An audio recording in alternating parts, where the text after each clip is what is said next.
Hello and welcome to Kurious City. With a difference, we're on lockdown. This is all about helping creative freelancers, indie businesses, arts companies raise awareness about their current plight and tell you how you can help them. So if you're keen to get in touch or you know someone that needs some help, please email me, letty@kurious.art. And just to say, we are recording this online, so the audio isn't usual industry studio spec. So forgive us for that and enjoy.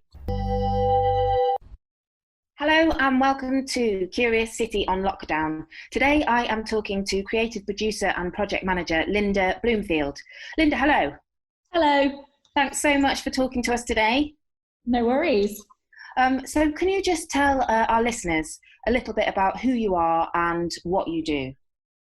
Yeah, absolutely. I'm a producer. I work across the arts, multi-art form, usually with theatre in the mix, and on quite big, mad projects. And they usually involve co-creation with communities. So that's my focus as a producer. Amazing. So what's your kind of day-to-day schedule look like normally, not in this environment? Sure. So I'm a freelance producer, so I work on multiple projects. At the moment, I'm working on a project in Sheffield with the Bear Project and the Canal and River Trust. Amazing. So I do kind of a day a week working with them, and that is a project very much about co-creating a show with communities. So a lot of that time is spent meeting with people across kind of Darnall and Attercliffe and the Wicker and Tinsley, who we're hopefully going to be involving in a big show along the canal in 2021. Wow. And then as well as that, I work on kind of multiple other projects, which are national projects. So things that are happening across the UK and things that are touring both in the UK and internationally as well. Brilliant. Well, it sounds like a very eclectic day-to-day existence. So this must be a bit of a shock to the system.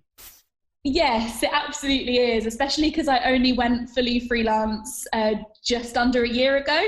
So was only just getting into the routine of freelancing. So obviously it's quite a big change. So how has this affected you so far, the virus? And what do you foresee, what impacts do you foresee in the future? So I like many other freelancers, lost quite a lot of my work quite quickly. That's not to say, I've been very lucky in a lot of ways because I've been quite supported by the organisations that have had to cancel the jobs. So people have at least honoured their contracts, or some of that work has been postponed to next year rather than cancelled altogether.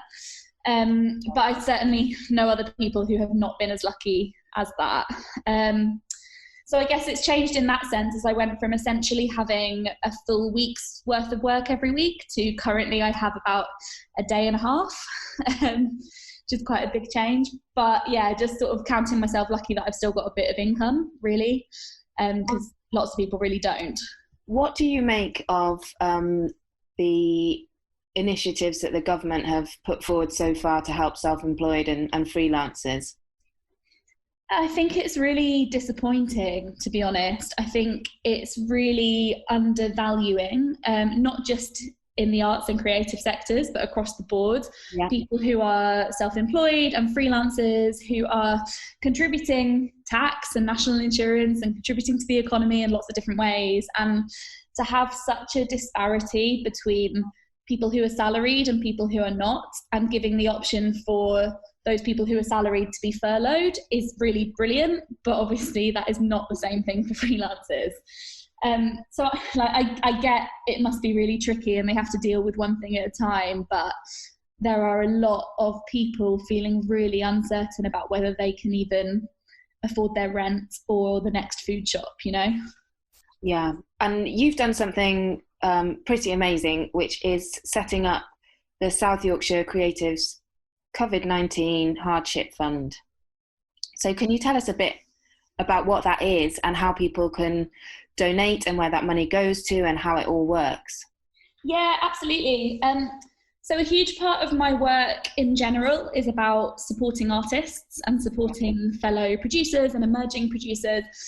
And I was inspired by some other funds in other areas of the country by so playwright Luke Barnes and Amara Spence and some other really brilliant creatives who were raising money in Liverpool and in London and the West Midlands. And there was nothing in Sheffield, nothing in South Yorkshire. And I'd already had conversations. This was about a day after all the theatres closed.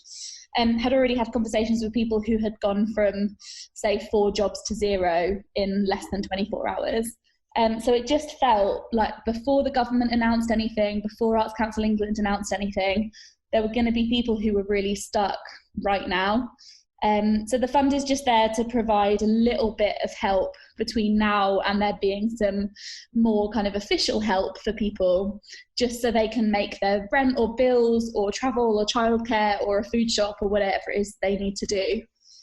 And how do people donate to the fund, and B, how is the fund distributed, and do people need to apply for it if they feel that they are eligible, or how does that work? Sure. So there's an email address, so it's sycreativesfund@gmail.com, which people can email if they need help and if they're struggling.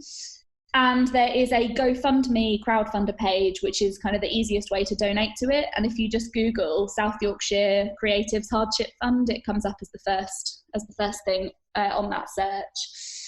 And to apply for the money, there's really no questions asked. Like, if you need help and you're a creative in South Yorkshire, email and we'll sort it out really quickly, as long as there are the funds there. But we can only work with what is donated. So where we're up to at the moment is we've given out £1,200 and we've raised just over that. So as we get more donations in, we'll be able to give more money out to people. And we're doing small grants, so it's between £50 and £200 to just cover the next kind of week or people over. Yeah, absolutely. And am I right in thinking that you're fairly new to Sheffield? Yes, that's right. I moved to Sheffield last year, so kind of May-ish last year. And how have you found it? really great, actually. It was quite a jump, because I went from a salaried job and freelancing on the side in London, and I was in London for just over 10 years, and moved to Sheffield last year and went freelance at the same time, full time. So yeah, quite a big change. But I'm loving it. It's an amazing city. I think there's so much potential, and the creative scene is so exciting up here. It just needs a bit more kind of support and investment and everything else, and things to be joined up. And yeah, it's really exciting and thriving. Just before we finish, if you've got any shout outs you want to do to other companies or organisations that are doing similar initiatives, or if there's anything going on that creatives or freelancers, self-employed, can go to get help or support or anything like that, or just something that might cheer up the good people of Sheffield. Sure, yeah. So there's, to be honest, there's loads of really amazing schemes that have popped up. Like, I'm really amazed and excited about how quick the sector has been to respond to the crisis. I put together a list every Tuesday called Opportunity Tuesday on Twitter. I love that list. It's fantastic. Thank you. So this week's, tonight's is going to be a kind of quarantine special, I guess, which is all of the funds and commissions and different things that you can apply to, which will bring you some income and will give you some kind of creative stimulus over this time. It's specifically for artists, and it's specifically paid offers in that list. So yeah, I'll list lots of different places that are offering those things, some in South Yorkshire and some are more kind of national offers. Where can people find you on Twitter so they can follow and feel the love? So I'm at LindaBXX. Or you can find the hashtag Opportunity Tuesday and you'll find me through that. Amazing. Linda, thank you so much for coming to talk to us today, and for all the amazing work that you are doing and no doubt will continue to do throughout the chaos. And yeah, any tips for quarantine? I'm just quite glad I've got pets. I don't really know about any other tips. I guess plant some seeds Yeah, that's always good. I'm thinking about taming the squirrels outside. Yeah. But only for an hour a day, obviously. Yeah. Linda, thanks so much. No worries. Thanks for having me. Okay, bye. Right, bye. A Kurious Arts production.